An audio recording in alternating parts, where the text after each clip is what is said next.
The year was 1988, and the air in my father's garage, Rena's Repairs, always smelled of grease, oil, and the faint metallic tang of ambition. I was 22, freshly out of vocational school, and brimming with an almost evangelical zeal for the internal combustion engine. My father, God rest his soul, had instilled in me a profound respect for machinery and an even deeper reverence for honesty. A machine, Rena, he'd often say, wiping his hands on a greasy rag, never lies. It either works or it doesn't. It's people you gotta watch out for. His words would echo in my mind for decades, a bitter prophecy. Our garage was nestled in a forgotten corner of the city, a place where the asphalt crumbled and dreams often rusted away. We primarily served the local community, delivery drivers, small business owners, and families whose cars were more than just transport. They were lifelines. Money was always tight, but pride in our work was abundant. I was good, exceptionally good, even if some of the older male mechanics in the area still raised an eyebrow at a young woman with a wrench in her hand. My father had taught me everything, from the delicate art of tuning a carburetor to the brute force required to wrestle a transmission into place. I knew engines like some people knew poetry. One sweltering August afternoon, the kind where the heat shimmers off the pavement and makes the air heavy, a sleek, custom-fitted van, unlike anything we usually saw, sputtered and died right at the entrance of our garage.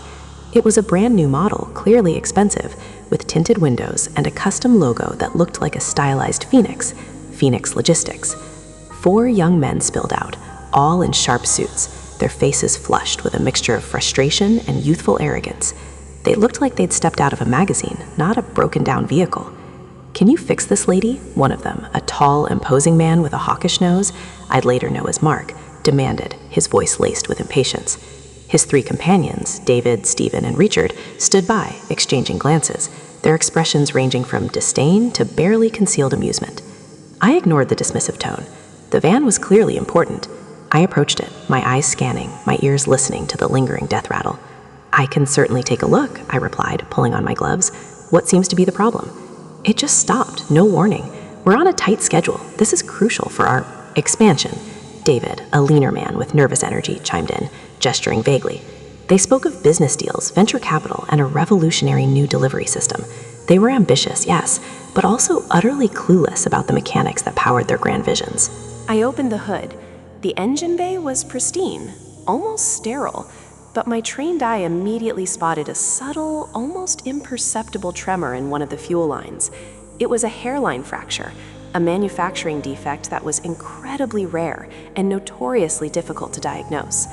Most mechanics would have spent hours checking ignition, fuel pumps, spark plugs, sensors, all the usual suspects. But I had a knack, a sixth sense for these things. My father used to say I could hear the engine's pain. "It's the main fuel line," I stated, pointing to the barely visible crack. "It's losing pressure. A slow leak, but enough to starve the engine under load. It's a rare defect, but I've seen it once before in a similar model. I can replace it, but it's a specialized part. I'll have to fabricate a temporary fix while I order the proper replacement, or you could risk further damage." Mark scoffed. "A hairline crack? You sure, lady? Sounds a bit convenient. My cousin's a mechanic. He said it's probably just a loose wire." "Your cousin isn't here, and your van isn't moving," I shot back, a spark of irritation igniting within me. "I'm telling you the problem. I can fix it properly, or you can try your luck elsewhere." They exchanged worried glances. Their schedule was indeed tight. After a hushed consultation, Mark sighed. "All right, how much?" I quoted a fair price, factoring in the specialized part, the labor, and the urgency. It wasn't cheap, but it was honest. I also suggested a preventative measure, a small modification to the fuel line's mounting bracket that would absorb vibrations better, preventing future stress fractures. It was a simple, ingenious idea, something I'd been tinkering with for older vans, a way to improve reliability. "It'll add a little to the cost, but it's an investment in your fleet's longevity," I explained. They seemed intrigued by the modification. "You can do that?" Stephen, the quietest of the group, asked, a glint of something I couldn't quite decipher in his eyes. "Make it more robust?" "Absolutely. It's a design flaw I've noticed. My fix would make it virtually immune to this specific issue." They agreed, albeit reluctantly, after another whispered conference. I got to work, my hands moving with practiced efficiency. I sourced a temporary line from a local supplier, carefully fabricated the bracket, and installed everything with meticulous precision. The entire process took a few hours, but when I finally turned the key, the engine roared to life, smooth and powerful, purring like a contented cat. The vibration was gone. The van felt and sounded better than new. "There," I said, wiping sweat from my brow, a sense of accomplishment warming me. "She's good as new, better even." They inspected the engine, their expressions a mix of surprise and grudging admiration. Seems all right," Mark conceded, though his eyes lingered on my custom bracket. "The bill then?" I presented it. Mark looked at it, then at his companions, a sly smile slowly spreading across his face. "You know," he began, his voice dripping with false concern, "this seems a little steep for a simple fuel line. And that bracket? Looks like something anyone could whip up. Are you sure you're not trying to take advantage of us? We're young entrepreneurs, you know, not made of money." The blood drained from my face. "What are you talking about? I told you the price up front. This is specialized work, and that bracket is my own design, a genuine improvement." "Oh, really?" David chimed in, a smirk playing on his lips. "Looks pretty standard to me. We think you're overcharging. We'll pay you half, and that's being generous." My heart pounded with a mixture of fury and disbelief. "Half? After I just saved your entire operation? After I fixed a problem no one else would have even found?" "Take it or leave it, sweetheart," Richard, the most aggressive of the four, sneered, pulling out a wad of cash that was indeed half the quoted price. "We've got places to be, and if you make a fuss, we can always spread the word about how Rena's Repairs tries to fleece unsuspecting customers. Not good for business, is it?" The threat hung heavy in the air. I looked at their smug, unyielding faces. My father's words echoed, "It's people you gotta watch out for."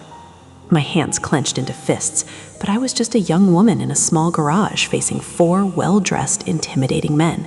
The injustice burned like acid. I needed that money to keep the garage afloat, to buy parts, to pay the bills, but accepting half felt like a betrayal of my integrity, a stain on my father's legacy. With a trembling hand, I took the money. Their laughter, light and mocking, followed them as they sped away in their now perfectly functioning van. I stood there amidst the grease and oil, feeling utterly defeated, humiliated, and utterly alone. That evening, I cried hot, angry tears, not just for the lost money, but for the loss of a little piece of my naive faith in humanity. The image of their sneering faces, the stolen idea of my bracket, the insult to my skill, it became a festering wound in my soul. 35 years, 35 long years passed, each one etching deeper lines on my face and hardening the resolve in my heart. Rena's Repairs didn't just survive, it thrived. Not because of any grand marketing scheme or corporate backing, but because of sheer, unadulterated skill and an unwavering commitment to honesty. Word spread. People came from all over, seeking out the van whisperer, the mechanic who could solve any puzzle, revive any engine. I specialized in the impossible, the complex, the machines others had given up on. My garage, though still unassuming, was now a legend in its own right. But as my reputation grew, so did the empire of Phoenix Logistics. Mark, David, Stephen, and Richard, their faces became ubiquitous. They were everywhere. Forbes covers, business news channels, philanthropic galas. Billionaires, captains of industry, innovators. They had expanded globally, their fleet of autonomous delivery vehicles revolutionizing logistics. Every time I saw their faces, a cold knot formed in my stomach. They had built their initial success, their foundational efficiency, on a lie, on a stolen idea, on the humiliation of a young, honest mechanic. I knew my bracket, my simple, ingenious fix, had contributed to their early reliability, their ability to scale rapidly without constant breakdowns. The thought was a constant, bitter companion. I never sought them out. Revenge, I believed, was a dish best served by fate, or by the slow, grinding wheel of time. I focused on my work, on my community, on proving my father's belief in me right. But deep down, the ember of that injustice never truly died. It merely smoldered, waiting for the right gust of wind. That gust came on a chilly autumn morning, a few weeks before my 57th birthday. My phone, usually reserved for emergency repairs or parts orders, rang with an unfamiliar number. The voice on the other end was clipped, professional, and dripping with an urgency that hinted at immense stakes. Miss Rena, I'm calling on behalf of Phoenix Logistics. We understand you're exceptionally skilled with complex mechanical issues. My breath caught. Phoenix Logistics. After all these years. And what exactly is the nature of this complex issue? I asked, my voice betraying none of the tremor in my hands. Our entire new fleet, the Phoenix Ascendant line of autonomous delivery vans, they're experiencing a critical, inexplicable malfunction. It's intermittent, unpredictable, and no one, not our internal engineers, not the manufacturers, can diagnose it. We're losing billions, Miss Rena. Our reputation, our contracts, everything is at stake. A small, grim smile touched my lips. Send them over, all of them. A few days later, a convoy of sleek, futuristic vans, each one a marvel of engineering, rolled into my humble garage. They were magnificent, intimidating, yet utterly crippled. And with them came the men. Older now, their youthful arrogance replaced by the polished veneer of power and the deep lines of stress. Mark, David, Stephen, and Richard. They looked exactly as I remembered them, only aged, more refined, yet still carrying that unmistakable air of entitlement. They didn't recognize me, not at first. They saw an older woman, her hair streaked with gray, her hands still stained with grease, but her eyes sharp and unwavering. They saw a legend, not the naive girl they had cheated. Mark, ever the front man, stepped forward, his expression grave. Miss Rena, we've heard you're the best. Our situation is dire. We need you to fix these. He gestured to the silent, imposing fleet. I looked at them, letting the memories wash over me. The smell of their expensive cologne, the glint of their designer watches, the echo of their mocking laughter, the injustice, fresh as yesterday. I understand your predicament, I said, my voice calm, almost detached. My rates, however, reflect the urgency and the unique nature of my expertise. I quoted a figure that made their eyes widen, a sum so astronomical it would make even billionaires wince. It was 10 times what I would normally charge, 20 times what they had cheated me out of all those years ago. And, I continued, my gaze sweeping over each of their faces, I require full payment upfront, non-negotiable, and a legally binding agreement that if I fix them, Phoenix Logistics will issue a public statement acknowledging my contribution, not just to this fleet, but to the foundational reliability of your very first van. They blanched. The public statement part hit them harder than the money. A public statement? David sputtered. That's unconventional. Why? Because, I said, my voice gaining a steely edge, some debts are not just financial. Some are moral, and some involve acknowledging where true innovation and honest work truly originate. I let my eyes linger on Mark, then Stephen. That little bracket, for instance, on your very first van, the one that prevented those recurring fuel line issues, that was my design, my solution.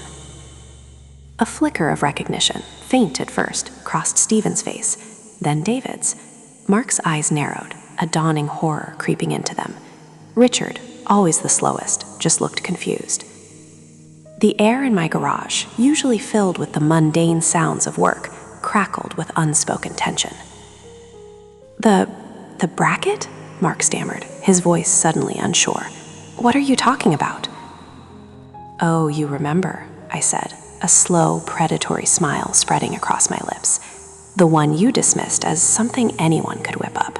The one you benefited from immensely, even as you shortchanged the young mechanic who designed it, claiming she was overcharging. The one that gave Phoenix Logistics its initial crucial edge in reliability. The one that allowed you to become the Phoenix Ascendant. Silence. A heavy, suffocating silence. Their faces, once arrogant, were now pale, etched with shock and a dawning, terrible understanding. They remembered. They remembered the young woman, the small garage, the lie. They remembered their cruelty, their contempt. They remembered the mechanic they had branded a liar. Rena, Stephen whispered, his voice barely audible. It's you. Indeed, I replied, my voice now resonant with years of suppressed anger and triumphant vindication. Now, about those terms. They tried to negotiate, to haggle, to offer a compromise, but I was unyielding. The years of quiet suffering, The constant battle against their shadow had forged me into something unbreakable. I was no longer the naive girl they had scorned. I was Rena, the van whisperer, the woman who had seen their true measure long before the world hailed them as visionaries. Reluctantly, shamefaced, they agreed to every single one of my demands. The money was wired instantly. The public statement was drafted, acknowledging Rena Sharma's profound and foundational contributions to automotive engineering and the initial reliability of Phoenix Logistics' nascent fleet. It was humiliating for them, a stark reminder of their humble, dishonest beginnings, broadcast to the world. Then I went to work. I spent 3 days meticulously examining their state-of-the-art vans. And what I found, to my grim satisfaction, was not a revolutionary new flaw, but an evolved, more complex version of the very same design defect I had fixed for them 35 years ago. They had scaled up, added layers of technology, but they had never truly understood the fundamental mechanical issue, only patched over it. My original bracket, my simple, elegant solution, had been a stopgap. Now, with more powerful engines and autonomous systems, the stress fracture had returned, in a more insidious form. It was poetic justice. I fixed them, every single van. I implemented an updated, more robust version of my original design, integrating it seamlessly with their advanced systems. When I was done, the vans purred with a new, quiet strength, their engines humming with perfect harmony. The problem was gone forever. As they prepared to drive their perfectly restored fleet away, Mark approached me, his eyes downcast. "Rena," he said, his voice devoid of its usual bluster, I don't know what to say. We were young, foolish, arrogant. What we did, it was unforgivable." I looked at him, at all of them. The years had taken their toll, but the memory of that day still burned. "No," I said, my voice soft but firm. "It was a lesson, for all of us. You learned that true success isn't just about ambition, it's about integrity. And I learned that some people, no matter how shiny their suits or how grand their dreams, will always try to take advantage. But a true mechanic, a true innovator, doesn't just fix machines. She fixes the truth." They left, their faces a mixture of relief, shame, and a profound, belated respect. I watched them go, the sound of their silent, autonomous fleet fading into the distance. The money was in my account, enough to secure my garage for generations. But the real victory wasn't financial. It was the knowledge that after 35 years, the lie had finally been exposed. The mechanic they called a liar had delivered the ultimate truth.